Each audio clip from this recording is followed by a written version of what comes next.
Hi friends, welcome back to Knits by Scent. This is Cynthia, and today I'm coming to you with just a really quick video on how I do finger fringes at the end of a project.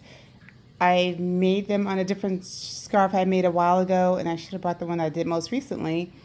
And I was trying to figure out like what's the best way to do it. So this is my 10-inch Ashford Rigid Heddle samplet loom.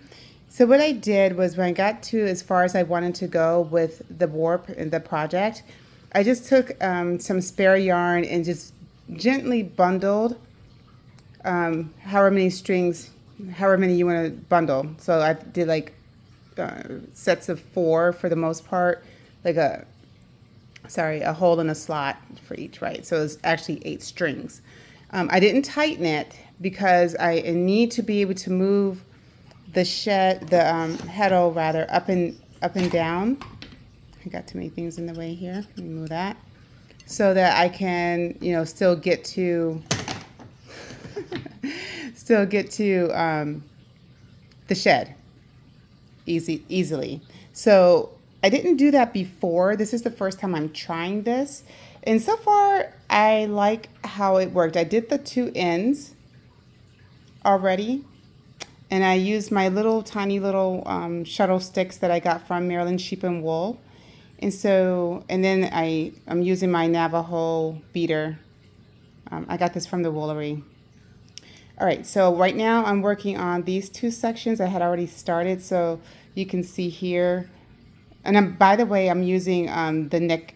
I don't know what this thing is called, but it goes around your neck and you put your cell phone in it. That's what I'm using. So I hope this works, and I apologize if it's a little wobbly. I'm sorry. Okay, so I'm trying not to move too much. So anyway, so here we are with that. So I think I go up next. No, maybe it's down. I forget which shed I just did, which one I did. Oh no, it's definitely up. My bad. Okay, anyway.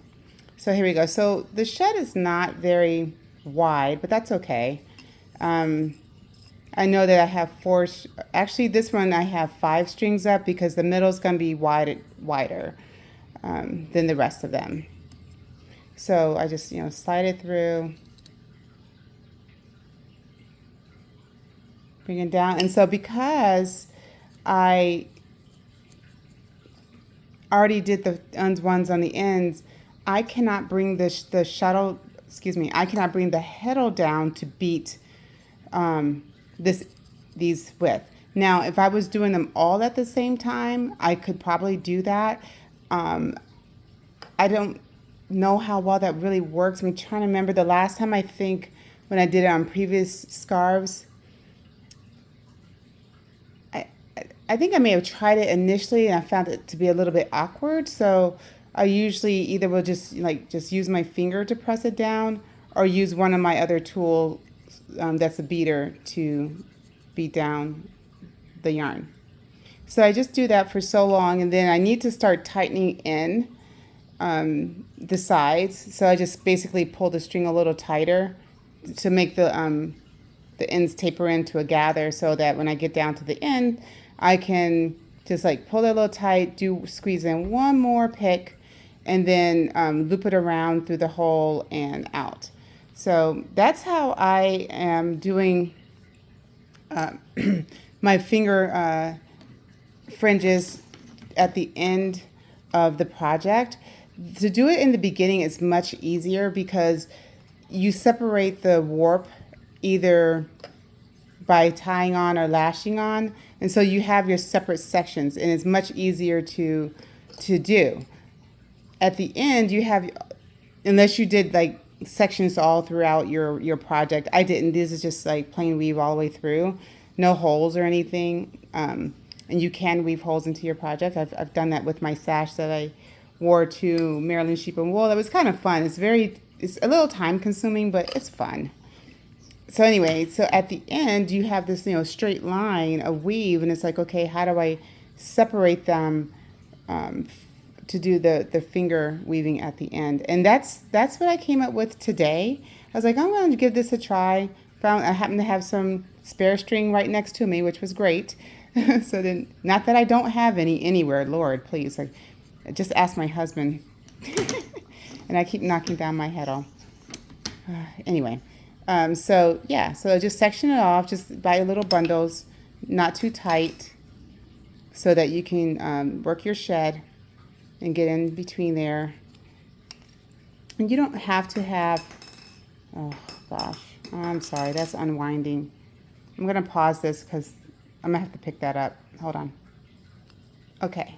I didn't want to like bend over while the camera was moving. That might make somebody kind of dizzy. So it's weird. I'm trying to do this looking through the camera, which is ridiculous instead of just looking at what I'm doing. And I think it's because I'm trying to keep it in frame. But anyway, I'm just winding my little bobbin. My little shuttle stick, rather. It's not a bobbin. These are so cute. I did make a video of the Maryland sheep and wool. I haven't released it yet. You know, I need to like, honestly, just kind of get over, like, I can edit videos a little bit.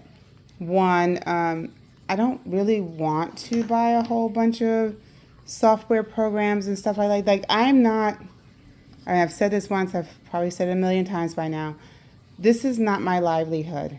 And I respect the people that, like, this is, you know, they've pretty much left their full-time gig or they're help supplementing the income for their home or whatever, and I respect that. And so I get why they would want to make sure they had all the, you know, editing equipment and cameras and all that kind of stuff. And I think that's really cool. I've learned a lot from a lot of those people. But for me, this is just fun. I just enjoy doing this. And I don't have, other than my knitting group, which I don't get to see them a lot, in part because of my schedule, and we just don't live together, you know what I mean? Like, we're not in a commune. But I don't have a lot of people that, you know, I can, like, really share this with. So I don't know. So anyway, so I like to just kind of like join the YouTube community of weavers, knitters, crocheters. And I know I haven't done a lot of knitting and crocheting a lot lately, and that's in part because my hands, unfortunately, become very stiff and tired a lot easier, and weaving is just much kinder, and not to mention faster. And I'm learning things. So yeah, so I'm just gonna keep doing this. And actually, so let me just show you what I mean by, I'm gonna just take this part here, and I'm just gonna pull this in just a little bit so it can start gathering in. And then on the next pick, which I think you guys probably would have figured out anyway, maybe not, I don't know. And I just pull this one in a little bit so you can kind of see, hopefully, that it's starting to pull in. And that's on purpose, just so it, like I said, it can gather down at the bottom for when it's time to take it off. I think I did two. Okay, yep. And you don't have to have this one can actually go a little further. They're not even either, so, which is no big deal. I'm making this scarf for my son. He told me that he wanted, when I make him his scarf, love my son, that he wanted finger fringes. So I was like, cool. This is just acrylic yarn that I'm using. I'm still working through my stash of yarn, and I'm still spinning yarn. Speaking of, side note, since I'm here and I mentioned it, yep, I got a new support spindle. Isn't this beautiful? It's so pretty. This is a Russian spindle, and this one has the brass ball on the end. I have a Russian spindle, and that one right there that was in my hand, much easier, doesn't wobble as much as my other one. That doesn't, it's just all wood and to a point, and it's a little, I mean, I can work it. I got some cotton on it right now. That's what's on that one too. But that one's much easier. So anyway, I digress. So my son, he's like, yeah, I want those finger things on my scarf when you make it. So that is what I'm doing. So it's okay that it's not perfect. And besides, um, you know, it's handmade when, like, well, then again, I bought stuff from a store that was manufactured and wasn't right either. But usually when it's handmade, if there's a little flaw in it, as long as it's not going to, oops, wrong way. As long as it's not going to, fall apart, I think it gives it a little bit of character. As long as it's not like a hot mess type situation, Yeah, so anyway. How did I get off? Oh, that's because I did back. Let me try talking. 2 pics of this one and before when I was showing you how I like pulled it in some. So yeah.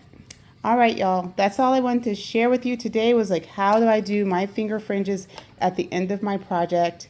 I would say I learned this technique from Andrea Alexander. She's on YouTube. She is one of my favorite YouTubers, especially when it comes to weaving and stuff. She's much she's young enough to be my daughter, yet she's an adult. And she shared her FIT school experience and when she went to Scotland and stuff. And I just love watching her videos. She doesn't do tutorials, but how she explains what she does is like, wow, I can actually learn something from her without her technically doing a tutorial. And she's just she's fun without being over bubbly and I don't know. Anyway, I just like watching her. So anyway, she did finger fringes on some of her items that she had woven. And I was like, that is so cool. And so I figured out how to do the beginning, but I couldn't figure out how to do the end. And when I asked her about it, she did say it kind of depends on the project and things. So it wasn't like a really clear answer. And that's okay. And then because I know how to improvise on a lot of things in life, I was like, hey, let me try this. So here I am trying this and I like it. I like how it's coming out and maybe you'll try it too. Let me know if it works for you or if you have another method that works for you. And yeah, do share. Like if you message me and you say, hey, this is my YouTube channel and I did a tutorial on this and this is how I did it, please share that. And I'll be happy to look you guys up and watch you. All right. So I'm going to finish up this project. I have another project on a different loom. And I'm going to talk about something that I would like to try, but yeah. So it's my knitter's loom that I have. I'm going to talk about that in a different video, and some things I did not realize about that particular loom. So, and it's kind of like with this one, I did not realize because this is a samplet that you really can't put a second heddle block in here because of how it's made. And if I wanted to do like some twill, I might be able to dangle a heddle, and I think that's what I'm going to try, and that's going to be a different video, and I keep saying that, and yeah, I keep talking. All right, you guys, I hope you like my video. If you like it, please give me a thumbs up if you so desire, and if you want to know when I post again, which is about monthly, honestly, but just hit the subscribe button and you'll get notifications when I do post another video. All right, you guys, have a wonderful day. It's getting hot out there on the East Coast, so hope you stay cool and dry and hydrated. Well, not dry, but, well, yes, dry, but hydrated. Bye.